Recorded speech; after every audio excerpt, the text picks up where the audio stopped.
Meus cumprimentos novamente a todos. Meu nome é Wagner Souza, eu sou um dos membros da equipe de desenvolvimento dos simuladores do IEPREV, o IEPREV Calc, e hoje eu vou gravar um tutorial sobre como utilizar o simulador de valor da causa, como calcular o valor da causa utilizando o IEPREV Calc. Nós temos duas opções.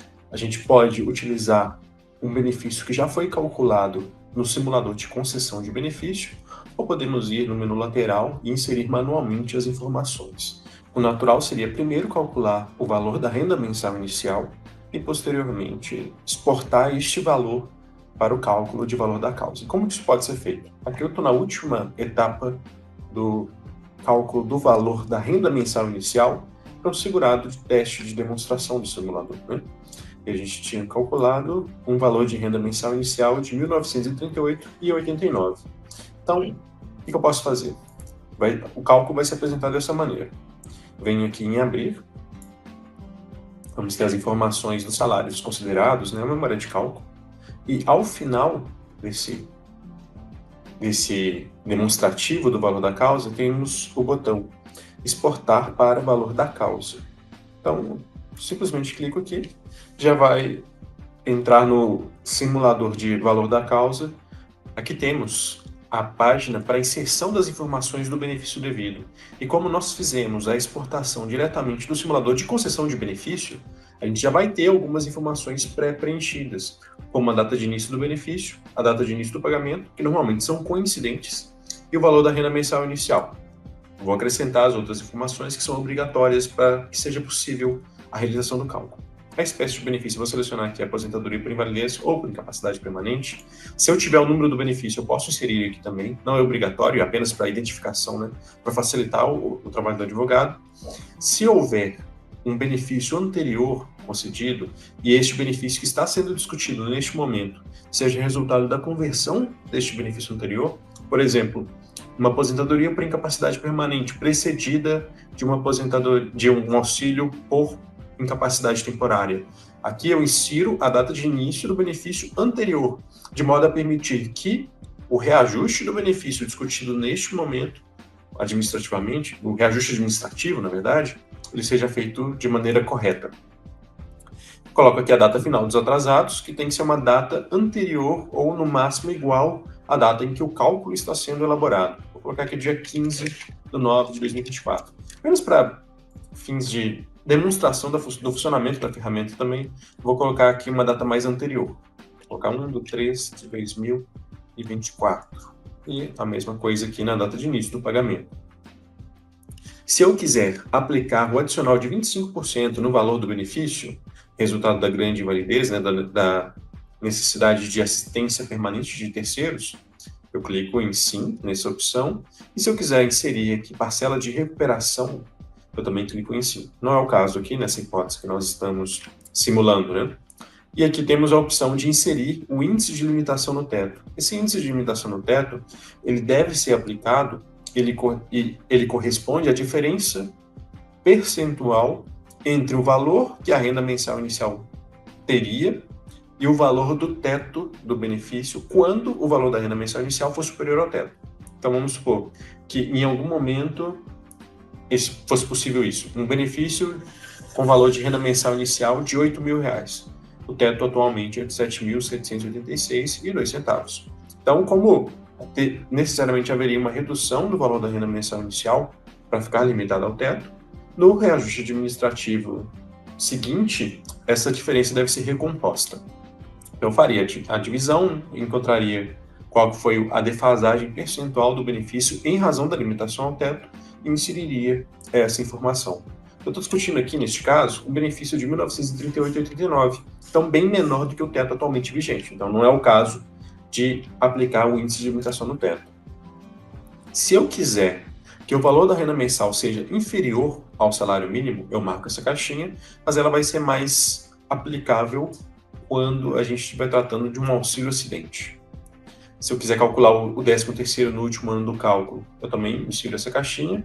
E se eu quiser aplicar a readequação dos tetos das emendas 20 e 41, de 98 e 2003, respectivamente, eu insiro essa caixinha também.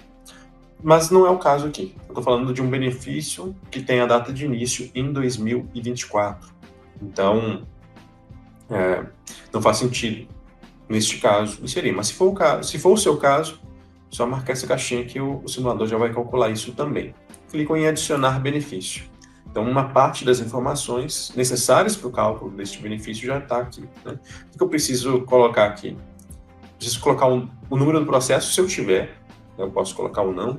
Data de ajuizamento da ação. Essa é uma informação obrigatória, vou colocar 16/9/2024. E o mês de atualização, vou colocar até o mês 9 de 2024, né, que é o mês em que este tutorial está sendo gravado. Se eu quiser colocar uma referência para o cálculo, basta eu inserir aqui, mas é apenas um nome para facilitar a identificação, principalmente quando forem feitos vários cálculos da mesma espécie para um mesmo segurado. Aqui eu estou fazendo apenas um cálculo, então não vou colocar referência nele. Temos mais algumas opções aqui. Calcular as 12 vincendas é uma coisa que a gente coloca normalmente porque o Código de Processo Civil ele traz a previsão de que se a relação que está sendo discutida judicialmente for de trato sucessivo, no valor da causa eu preciso incluir o valor referente a uma anuidade. Então, as 12 vincendas têm que se integrar no cálculo do valor da causa aqui. Se eu estivesse discutindo um benefício que teve início e cessação antes da data atual, eu não colocaria as 12 vincendas, porque seria como se fosse uma ação de cobrança de um valor pré-determinado. Então, eu não colocaria, mas aqui, como eu estou discutindo a própria concessão do benefício e manutenção deste benefício, eu tenho que calcular as 12 vincendas. E também eu entendo que, considerando que o Código de Processo fala em uma anuidade e não em 12 vincendas, a gente tem que incluir também o 13º. Então, para incluir o 13º, eu marco essa caixinha, mas se eu não quiser, é só não marcar essa caixinha. Para limitar o valor da causa a 60 salários mínimos, basta clicar nessa caixinha também, e isso vai ser útil quando a gente estiver discutindo um processo em que vai ser feita a renúncia dos valores que excedem os 60 salários mínimos para fins de fixação da competência no juizado especial. Aqui não é o caso, né? E mesmo considerando o valor da renda mensal inicial e que o período vai ser curto, né, é possível que, mesmo sem essa limitação, o valor da causa já fique inferior a 60 salários mínimos. Né? Se eu quiser afastar a prescrição, eu clico nessa caixinha e automaticamente o sistema não vai considerar a prescrição quinquenal. Aqui, como a gente está tratando de um benefício mais recente, não vai ser o caso também de afastar a prescrição, porque a prescrição não gerou efeito nenhum, neste caso especificamente. Mas se fosse, né, dependendo da tese que está sendo defendida, dos dados do caso concreto, pode ser interessante afastar essa prescrição. E, por último, aqui eu posso clicar nessa caixinha para não gerar resultados nos meses com diferença mensal negativa. Quando que isso se aplica? Quando, por exemplo, em um determinado momento, a pessoa tiver recebido um valor do INSS que seja superior ao valor devido pelo INSS naquele momento, né, naquele mês especificamente. Aí eu marco essa caixinha aqui e não vai haver uma redução, uma compensação disso no cálculo do valor da causa. Aqui eu estou discutindo apenas um benefício devido, não estou colocando nenhuma informação de benefício recebido. Se eu quisesse colocar um benefício recebido, eu clicaria neste botão, adicionar benefício, e colocaria as mesmas informações que foram exigidas lá no benefício devido. Aqui eu estou discutindo o benefício que ele apenas foi negado, não foi concedido nenhum outro benefício que fosse inacumulável para que houvesse a compensação no cálculo do valor da causa. Então, eu simplesmente não vou adicionar nada aqui. Correção monetária, no momento em que a gente faz o cálculo do valor da causa, a gente ainda não tem uma decisão determinando qual vai ser a metodologia de apuração disso tudo, né? Então, a gente tem umas opções mais restritas. Temos aqui pelo manual de cálculos ou pelo IPCAE, né, para datas mais recentes, né? Normalmente eu utilizo o Manual de Cálculos da Justiça Federal, mas fica a critério de quem estiver operando o sistema. E aqui temos essa questão de aplicar a Selic como correção monetária e juros a partir de dezembro de 2021, data da emenda 113 de 2021. E o artigo 3º impõe que, em substituição aos juros e a correção monetária, deve incidir uma única vez a Selic acumulada no período. Então, aqui eu vou marcar isso porque estou discutindo um benefício concedido já na vigência e com valores devidos também já na vigência da emenda 113 de 2021. Então, tenho aqui todas as informações necessárias para realizar este cálculo. Vou clicar em salvar e calcular, vai aparecer essa mensagem de que o cálculo foi salvo com sucesso e já vai aparecer também aqui o demonstrativo dos valores, né? Primeiro temos a especificação dos dados do segurado, dados do processo. Se eu tivesse inserido, por exemplo, o número de processo, ele também estaria aqui. Eu não inseri porque, normalmente, quando nós estamos fazendo o cálculo de valor da causa, é um momento pré-processual. Então, por isso não coloquei nada aqui.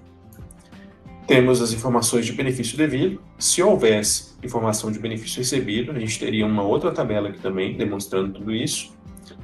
Temos qual que é a metodologia de correção monetária e de correção monetária barra juros, embora não tenha sido iniciado a fluência de juros, né, não vai fazer diferença porque vai ser a Selic apenas. E aqui os resultados propriamente ditos, né? Temos os valores de benefícios atrasados, a metodologia em que foi utilizado para o cálculo, os índices, a Selic, tudo mais necessário, né?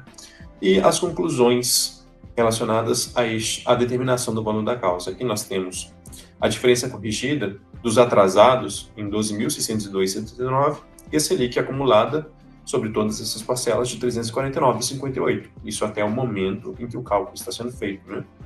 Então, temos este subtotal, que, acrescido das parcelas vincendas, totaliza 38.158,07, sendo este o valor da causa neste exemplo.